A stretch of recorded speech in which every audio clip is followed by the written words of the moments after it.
Com a palavra, o ministro Sherman. Obrigado, senhor presidente, senhora ministra, senhores ministros, senhora procuradora-geral.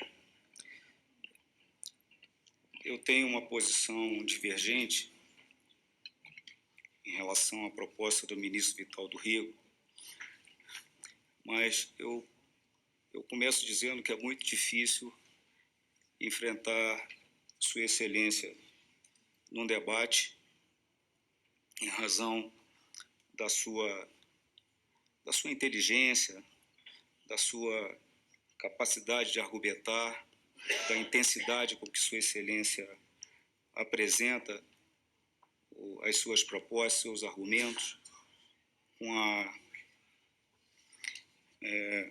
com uma força que todos os senhores presentes aqui perceberam. Então,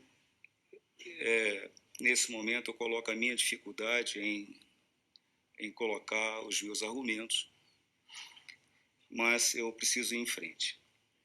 No segundo momento, em razão da delicadeza da questão, eu queria dar um testemunho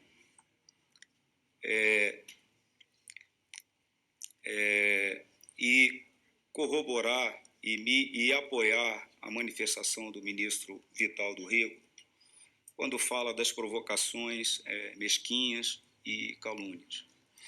O que eu quero dar o testemunho é que o despacho do ministro Vital do Rego, que concedeu essa cautelar, é um despacho extremamente técnico. Ele analisa a Constituição Federal, analisa o decreto que regula os contratos de publicidade, analisa a instrução normativa 7. Então, o voto do ministro Vital, o despacho do ministro Vital do Rego é um voto técnico, é um parecer técnico que merece ser respeitado tecnicamente. Então, assim, eu não vejo razão para essas provocações, né, que nós, infelizmente, verificamos nesses últimos dias. Então, assim, nesse aspecto, eu quero dar esse testemunho e prestar a minha solidariedade ao ministro Vital do Rego, né? O ministro precisa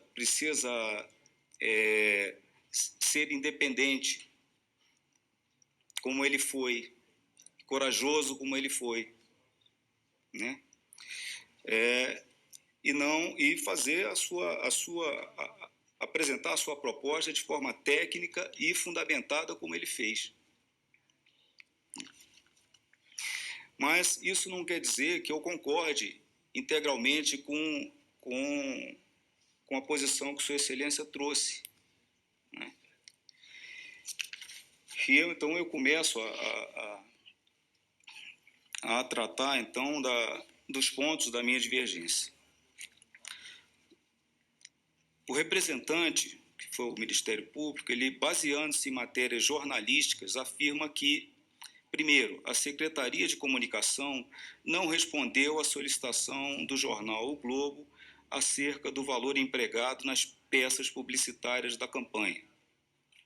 Ou seja, matéria jornalística, que a sonegação dessa informação ao jornal representa descumprimento de obrigação de transparência com as despesas públicas. Talvez seja, mas é um caso que cabe a análise no âmbito do acesso da lei à informação. Que o valor da campanha estaria situado entre aproximadamente 10 milhões, que o objetivo da referida campanha, e aqui eu ressalto, é um ponto extremamente negativo, que o objetivo da referida campanha, segundo a revista Fórum, seria o de tentar espalhar a sensação de insegurança no país, promovendo medo, ódio e intolerância. Então, segundo o procurador, esse seria o objetivo da campanha. E que as despesas públicas devem também ser analisadas sob o aspecto qualitativo, que há possibilidade de direcionamento de verbas publicitárias para atendimento de interesses pessoais e ideológicos do governo. Nada disso sem nenhum fato, nenhuma documentação, nada que viesse sustentar essas afirmativas do senhor procurador. Que é o paradoxo o governo incentivar por meio de campanha publicitária a sensação de insegurança. Veja, ele se baseia na opinião de um jornalista da revista Fórum, e ele concorda que o governo estaria espalhando a sensação de insegurança. Bem, eu entendo que a representação na forma em que está apresentada pelo ilustre representante do Ministério Público, ele não preenche os requisitos necessários ao seu conhecimento. Veja, o artigo 235, 237 do Regimento Interno estabelece que a representação ela precisa estar acompanhada de indícios concernentes à irregularidade ou à ilegalidade denunciada e que, caso não observado esse requisito, o relator precisa conhecer da representação. E o que eu, como se viu no relato que fiz, né, a peça apresentada baseia-se integralmente em informações contidas em matérias jornalísticas e formula seu juízo pela possível irregularidade da despesa apenas em opiniões negativas formuladas pelos jornalistas que escreveram as referidas matérias. A peça não trouxe qualquer documento relativo à campanha, nenhuma análise própria sobre as peças publicitárias, sobre adequação ou inadequação a qualquer normativo, não há uma análise jurídica. Nenhum documento ou análise sobre a realização da despesa em seu aspecto orçamentário. Em especial, o representante indica como objetivo da campanha publicitária não os mencionados pelo governo federal, mas, como eu já disse, a opinião pessoal do jornalista da revista Fórum. Eu entendo que é desarrazoado e despropositado e mesmo imprestável para a avaliação do caso ou para sustentar a ação nesta corte, que deve cuidar, sim, de fatos objetivos, não de opiniões pessoais de quaisquer viés que sejam. Então, eu entendo que essa representação que foi feita pelo representante do Ministério Público junto ao TCU, ela não atende os requisitos do regimento interno, porque ela não contém os elementos mínimos que possam contemplar o que foi exigido nos artigos 235 e 237. Eu queria lembrar ainda que recentemente foi publicada a Lei de Abuso de Autoridade, que prevê que requisitar a instauração ou instaurar procedimento investigatório penal ou administrativo, né, a falta de qualquer indício de prática de crime ou de ilícito funcional administrativa é punível. Também o artigo 30, que diz que dar início ao proceder de persecução administrativa ou penal sem justa causa fundamentada também é punível. Embora não esteja em vigor, são dispositivos legais que já constam. Inclusive, o tribunal precisa tomar cuidado com esses dispositivos justamente na hora de receber representações e denúncias, porque senão poderá haver, eventualmente, uma incursão nesses dispositivos. Olha, como eu falei do ministro Vital do Rego, eu tenho um enorme apreço pelo Dr. Lucas Rocha Furtado. Ele foi meu professor, trabalhei com ele quase 5 anos como seu chefe de gabinete. Então, eu vejo o Dr. Lucas como um grande amigo, uma pessoa que eu tenho muita admiração, muito carinho e mesmo gratidão pelo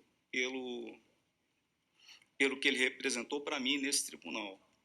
Mas, do ponto de vista técnico, eu não tenho como não entender que a representação que ele produziu não contém os elementos necessários e suficientes para serem conhecidos pelo tribunal. Bom, de maneira diferente, os documentos que foram apresentados pelos parlamentares ao tribunal, solicitando a mesma medida cautelar, esses sim, esses trouxeram elementos jurídicos, análises jurídicas da Constituição, do decreto, da instrução normativa, tentando demonstrar a ilegalidade da situação, né? Então, na minha opinião, e é isso que eu vou propor, a representação do procurador junto ao Ministério Público, ela não deve ser conhecida, mas deve ser conhecida sim os documentos que foram apresentados pelos senhores parlamentares como representação para que esse caso possa continuar o seu segmento, possa prosseguir aqui no âmbito do tribunal. Então, essa vai ser a minha primeira proposta. Com relação à análise da cautelar, eu concordo com o ministro Vital de que a questão central trazida na representação se refere, sim, à possibilidade, legitimidade e legalidade da divulgação de campanha publicitária versando sobre projeto de lei de autoria do Poder Executivo. Mas é importante entender bem a questão. O problema não é sobre a possibilidade prática de realização de uma campanha publicitária de caráter educativo, informativo ou de orientação social sobre um projeto de lei. É claro que é possível informar a população sobre o projeto de lei. O problema é, na verdade, se seria legítima e legal a realização pelo governo de despesa pública para divulgar projeto de lei de seu interesse. E é exatamente esse o ponto da representação que o ministro Vital do Rego analisa tecnicamente, repito. Caso seja possível a realização desse tipo de despesa, então deverá ela ter o referido caráter informativo. Então, primeiro se analisa a possibilidade, né, se é possível uma campanha publicitária sobre a divulgação, divulgação para divulgar projeto de lei, e, em segundo momento, verifica se essa campanha publicitária teve, sim, o caráter informativo, orientativo, educativo, como requer a legislação. Esses dois aspectos, eles foram tratados nessa decisão do Supremo Tribunal Federal, que o ministro Vital do Rego já mencionou, que foi monocrática, da ministra Carmen Lúcia, como presidente do Supremo Tribunal Federal, que suspendeu uma decisão judicial que impedia a execução da campanha publicitária da reforma da Previdência realizada durante o governo Michel Temer. Então, a ministra Carmen Lúcia analisou essa questão com profundidade na decisão dela. Ela faz uma análise jurídica, na minha opinião, muito consistente, né? E o que a ministra Carmen Lúcia ao final decide de autorizar a campanha publicitária da reforma da Previdência no governo Temer, está extremamente bem justificado por Sua Excelência nessa decisão, né?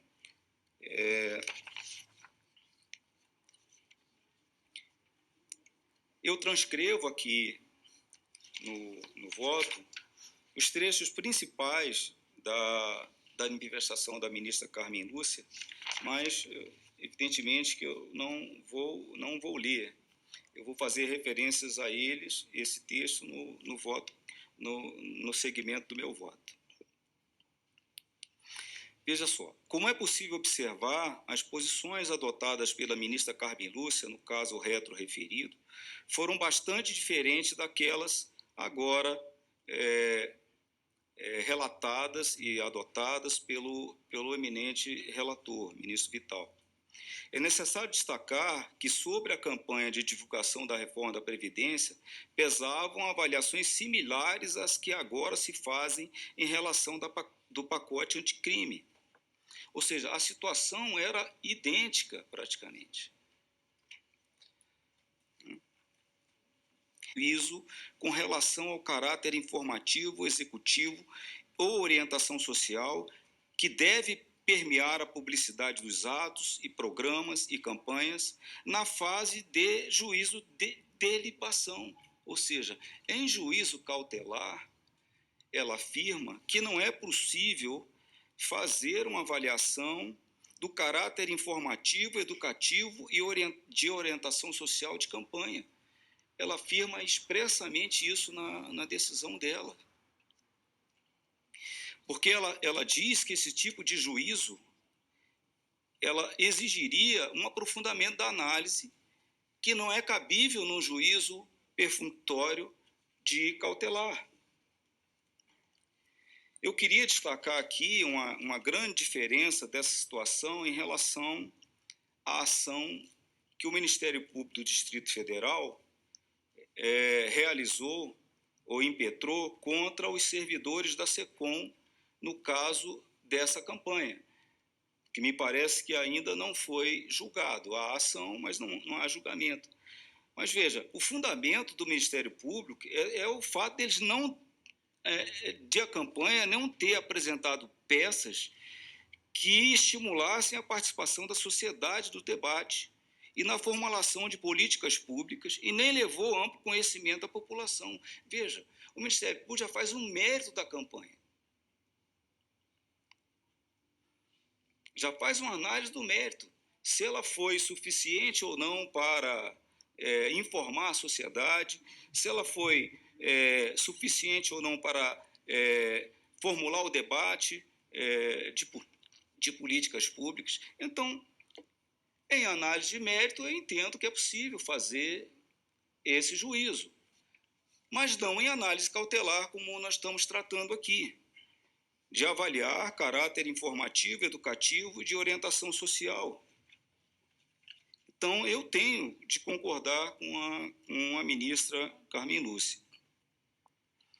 Esse argumento, a meu ver, enfraquece a afirmação no sentido de que é possível, com base nesse tipo de juízo cautelar, concluir sobre a presença de plausibilidade jurídica na afirmada ilegitimidade e legalidade do ato sobre análise. Em outras palavras, não seria recomendável apoiar uma conclusão pela presença da fumaça de bom direito sobre a ausência de caráter informativo, educativo ou orientação de uma campanha publicitária, uma vez que isso só seria possível com análise mais aprofundada e não uma análise de juízo cautelar.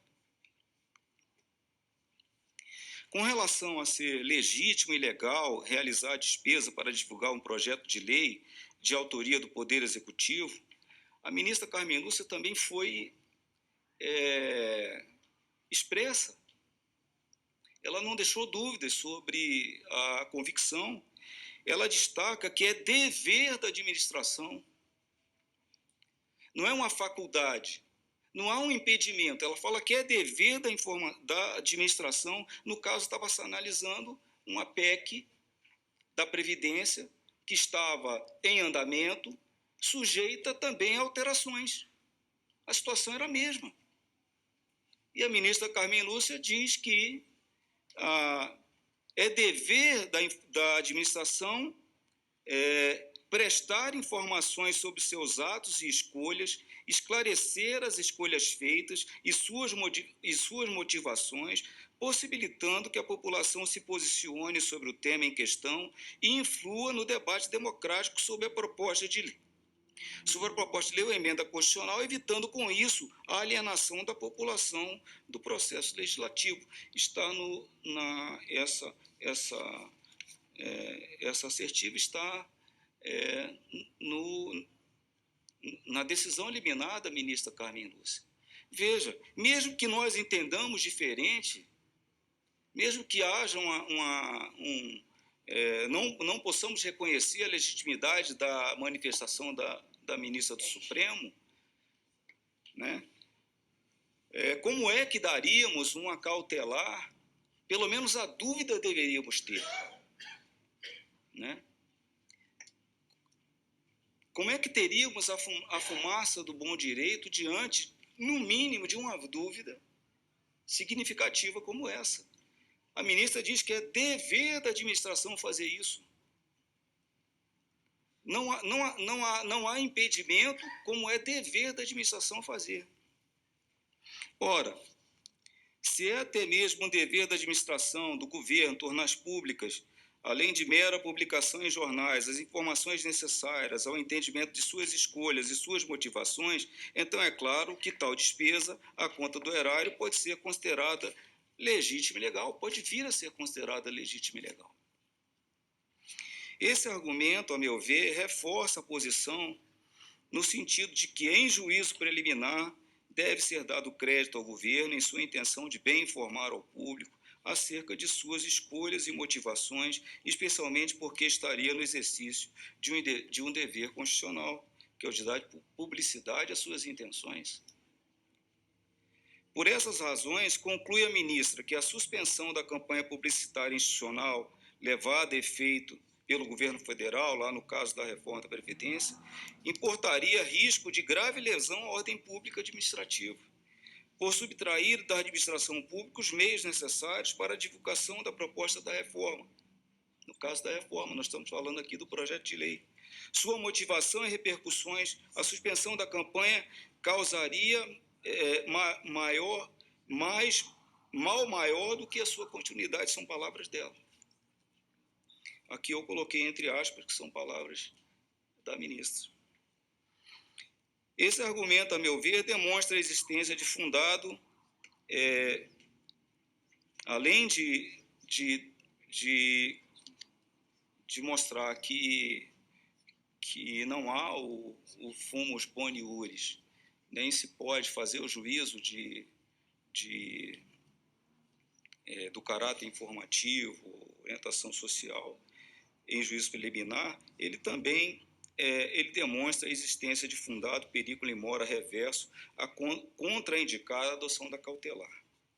Eu queria agora tocar um ponto que eu entendo que é importante para nós. Veja, eu estou aqui nesse tribunal há anos.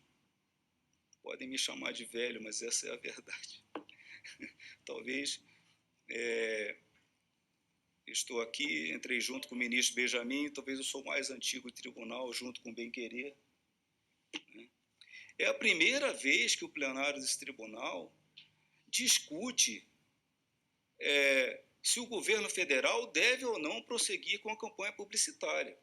Veja, eu penso que não cabe ao tribunal ser juiz se a campanha publicitária tem caráter informativo, caráter orientativo, porque senão todas as campanhas publicitárias de todos os governos que vierem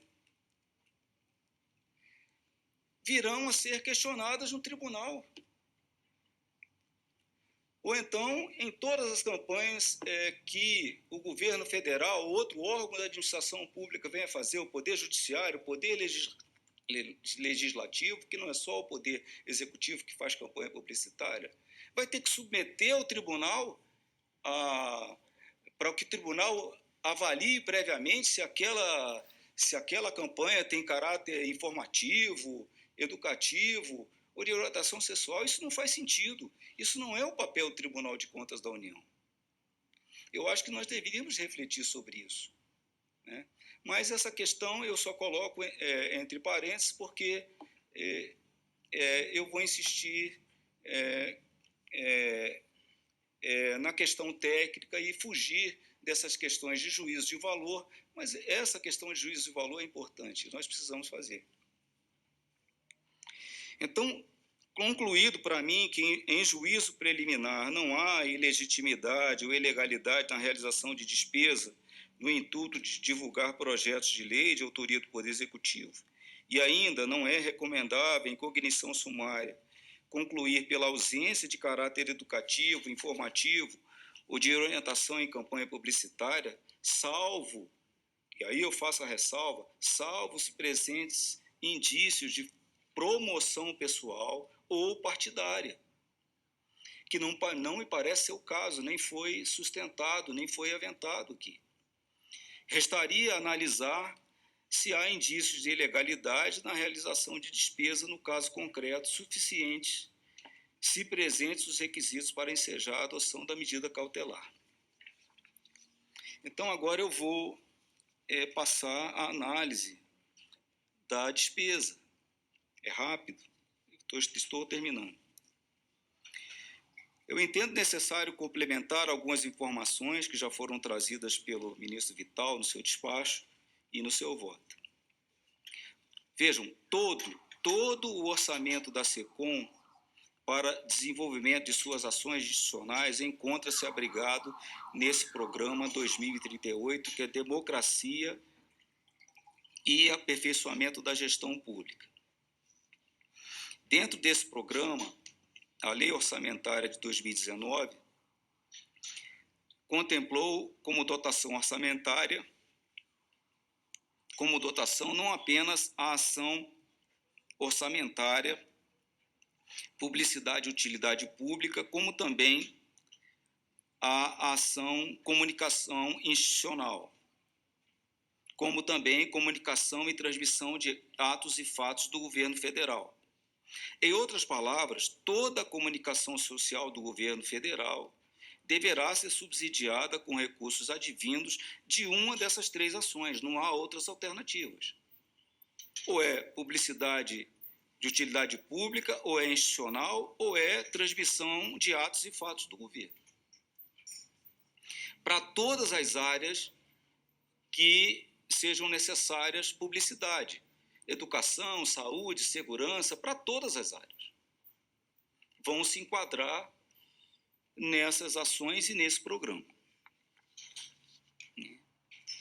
Com relação à adequação do enquadramento da despesa relacionada à campanha publicitária do pacote anticrime, como publicidade de utilidade pública, entendo que tal enquadramento deve ser analisado em relação à descrição da ação no sistema de orçamento público.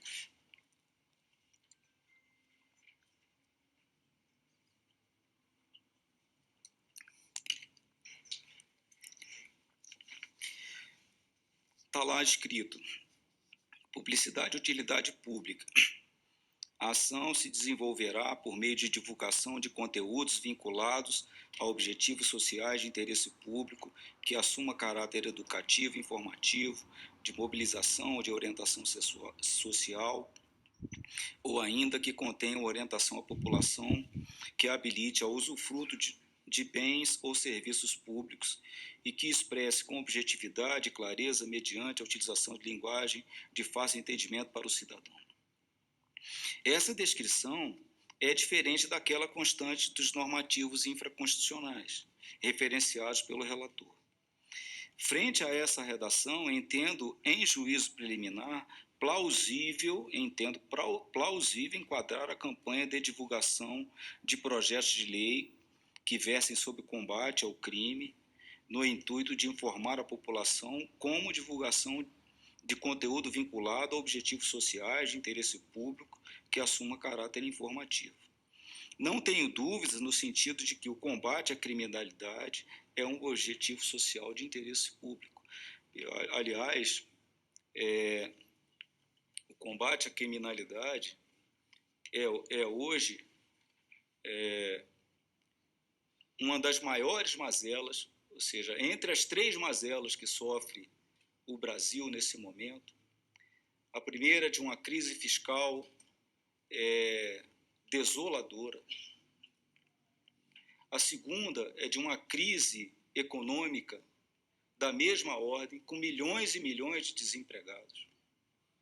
E a terceira é uma criminalidade também desoladora,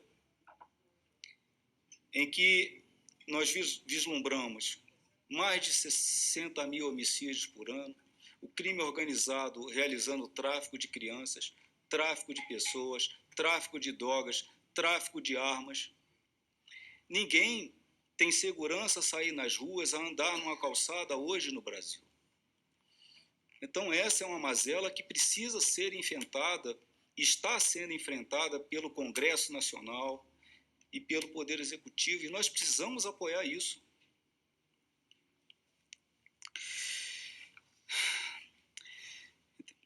Caso, em uma análise mais aprofundada, se conclua que essa não é a ação orçamentária mais adequada, essa de publicidade e utilidade pública, para enquadramento da despesa, com a campanha publicitária em análise, então poderá ser eventualmente realizado o remanejamento da despesa. Isso não é vedado, né?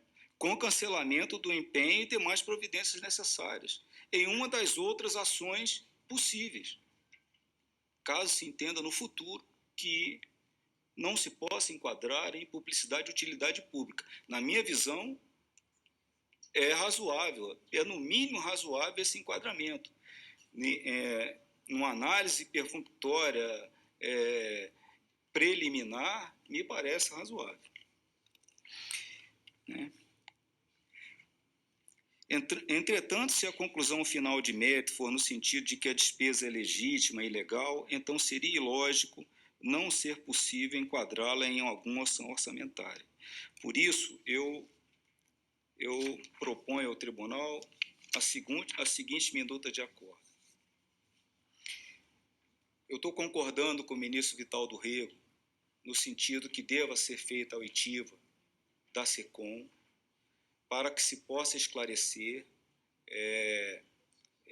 com precisão os detalhes que o ministro Vital do Rego apontou no seu despacho e que eu discuti aqui no meu voto.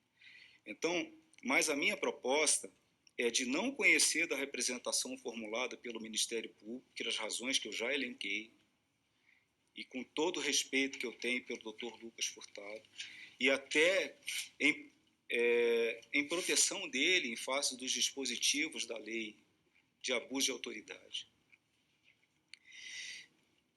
E em proteção nossa também, embora não esteja vigente, imagino que são dispositivos que devemos observar também, além dos que já mencionei. Conhecer, aí sim, como representação expediente constante da peça 4, que são dos parlamentares, porque sim, essa representação dos parlamentares contém sim os elementos necessários previstos no regimento interno para que se possa ser conhecida como representação. Tornar sem efeito a medida cautelar adotada pelo relator por meio do despacho contido na peças 10, bem como as medidas acessórias deles constantes. Determinar a oitiva da SECOM na pessoa do seu titular para, no prazo de 15 dias, manifestar-se sobre os fatos tratados nessa representação. Então, eu mantenho a oitiva proposta pelo ministro Vital do Rego, só como oitiva de mérito, oportunidade na qual deverá encaminhar esta corte cópia do processo licitatório, acompanhado do termo de referência e do contrato, análise dos fundamentos legais que justifiquem a realização da despesa para a divulgação do pacote anticrime, do governo federal, especificação da despesa total prevista com a divulgação e, após a manifestação do titular da SECOM, determinar remessa os autos à SESEX Administração para que proceda a instrução de feito. Antes de concluir,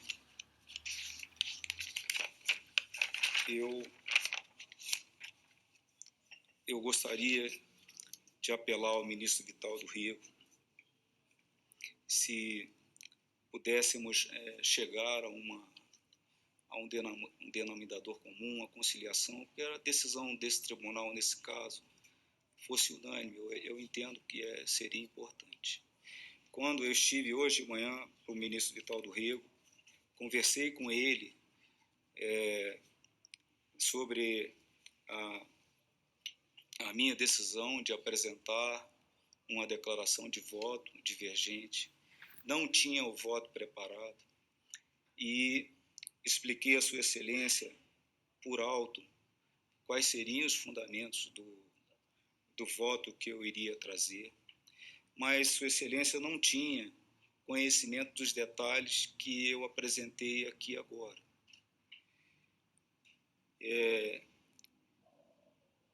Então, eu pediria que o ministro Vital refletisse sobre o que eu falei, especial também com relação ao conhecimento ou não da representação em função dos problemas do Ministério Público, em razão dos problemas que ela tem. E também sobre a questão da retirada da cautelar. Mas era isso que eu podia fazer. Disse aos senhores que seria muito difícil enfrentar a proposta apresentada pelo ministro Vital do Rego, em razão da sua capacidade, da sua competência, mas espero ter conseguido isso, pelo menos de forma mínima. Mais uma vez, quero prestar minha solidariedade ao ministro Vital do Rego, né, e reafirmar o meu testemunho da sua independência e do caráter técnico do voto, do despacho e do voto que Sua Excelência apresentou. Obrigado, senhor presidente. Com a palavra, a doutora Cristina. Obrigada, senhor presidente.